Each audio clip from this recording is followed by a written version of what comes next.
আজকে আমি ভাবলাম আমার হাতে একটু সময় আছে, যার জন্য আমি একটু গরম মশলাটা রেডি করে রেখে দেব। প্রথমেই একটা ফ্রাই প্যান বসিয়ে দিলাম, এখানে কয়েকটা শুকনো লঙ্কা দিয়ে দিলাম,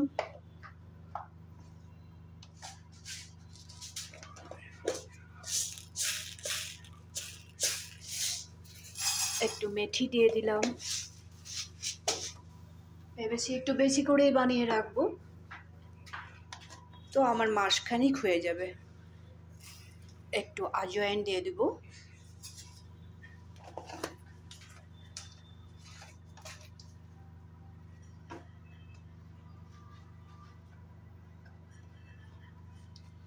এই সময়টা গ্যাসের ফ্লেমটা একেবারেই কমিয়ে রাখবে।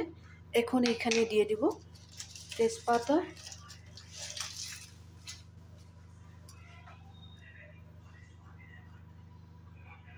জাবিত্রী দিয়ে দিলাম। এখানে সব কিছু একসাথে মিশানো আছে, দারচিনিও আছে, তেজপাতা, দারচিনি, গোলমরিচ, লং, স্টার ফুল আছে, জায়ফল আছে, গোটা ধনেও আছে। সবগুলো মশলা একসাথে আমি একটু গরম করে নেব, তারপরে ঠান্ডা হয়ে গেলে মিক্সিতে বানিয়ে নেব। এখানে এলাচটা কম আছে, একটু এলাচ দিয়ে দেব, গোটা এলাচ।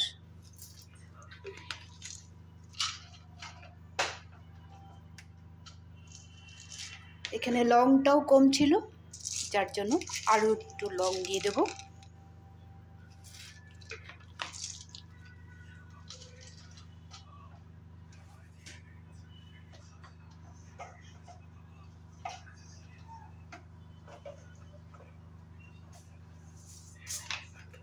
একদম সামান্য পরিমাণে সরষাও দিয়ে দেব, কালো সরষা একটু দিয়ে দেব।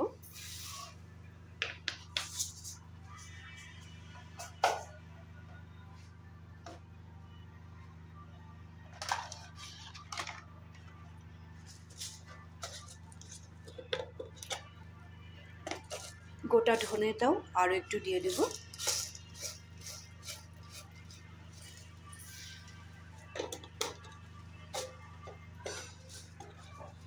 আমার তো দরকার হতেই থাকে, খুব তাড়াতাড়ি শেষ হয়ে যায়, যার জন্য আজকে ভেবেছি হাতে সময় এসে যখন একটু বানিয়ে রেখে দেবো, এই জন্য তোমাদেরকেও দেখিয়ে দিই। হয়তো তোমরা জানো, তাও আমি করব যখন তোমাদেরকেও দেখাবো।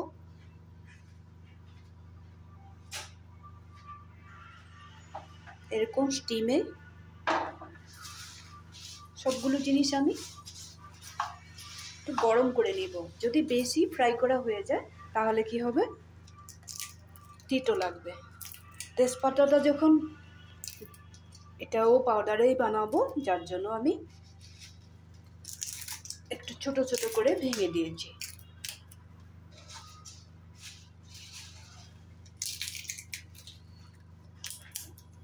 এই মশলাটা বানিয়ে রাখলে কি হয়, এত বেশি সুবিধা হয় না, তোমরা যখন রান্না করবে চট করে কোথাও যাওয়ার হলো, তখন এই মশলাগুলো যদি রেডি থাকে না, কোনো প্রবলেমই হবে না, টাইমও লাগবে না। এখান থেকে একটু মশলা দিয়ে দিবে, আলাদা কোনো তোমার এলাচের গুঁড়ো বা দালচিনির গুঁড়ো এগুলো আলাদা ব্যবহার করতে হবে। এখান থেকে 1 চামচ দিয়ে দিলে এখানে সব কিছু দেওয়া হয়েছে, সব কিছুই হবে এখানে।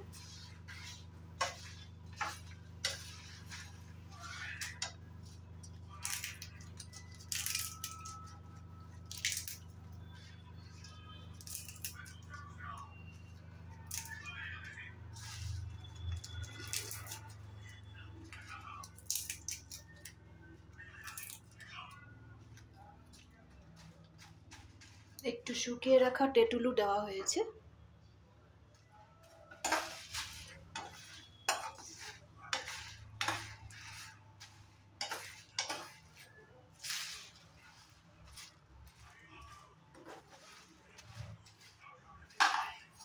এভাবে সুন্দর করে একটু গরম করে নিয়ে আমি ঠান্ডা করে নিয়ে আবার মিক্সিতে পাউডার বানিয়ে দেখাচ্ছি তোমাদেরকে। কি কি দিয়েছি তো মনে আছে।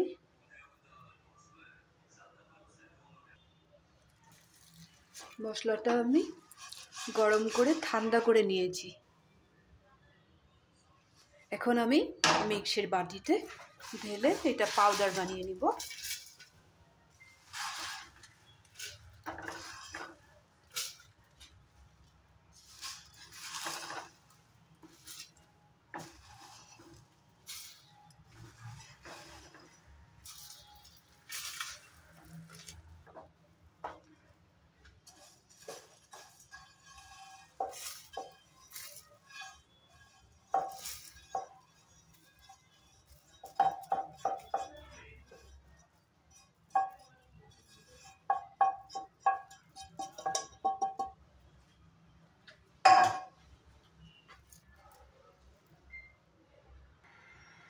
গরম মশলাটা আমি মিক্সিতে পাউডার বানিয়ে নিলাম।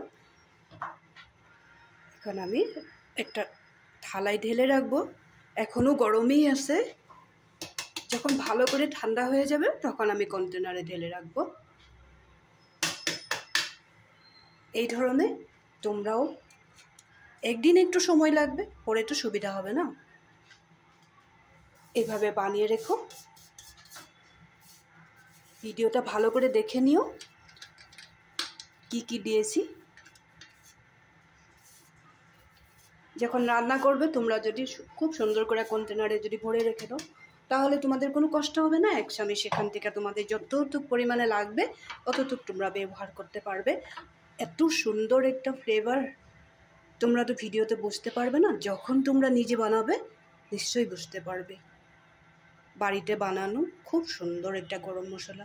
আমরা যে প্যাকেটগুলো কিনে খাই এগুলো কখনো একটু খেয়ে দেখবে একটু বালি বালি লাগে, যার জন্য এইভাবে যদি আমরা গোটা মশলাগুলো ড্রাই ফ্রাই করে যদি এরকম ঠান্ডা হওয়ার পরে যদি মিক্সিতে পাউডার বানিয়ে রেখে দিই, আমাদের নিজের জন্যই সুবিধা হয়।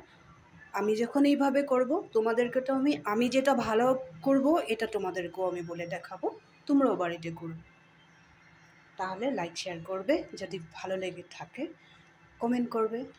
কমেন্ট করতে কিন্তু ভুলবেই না, সব সময় আমার সাথে থাকবে, আমাকে হেল্প করবে। তাহলে আজকে রাখি।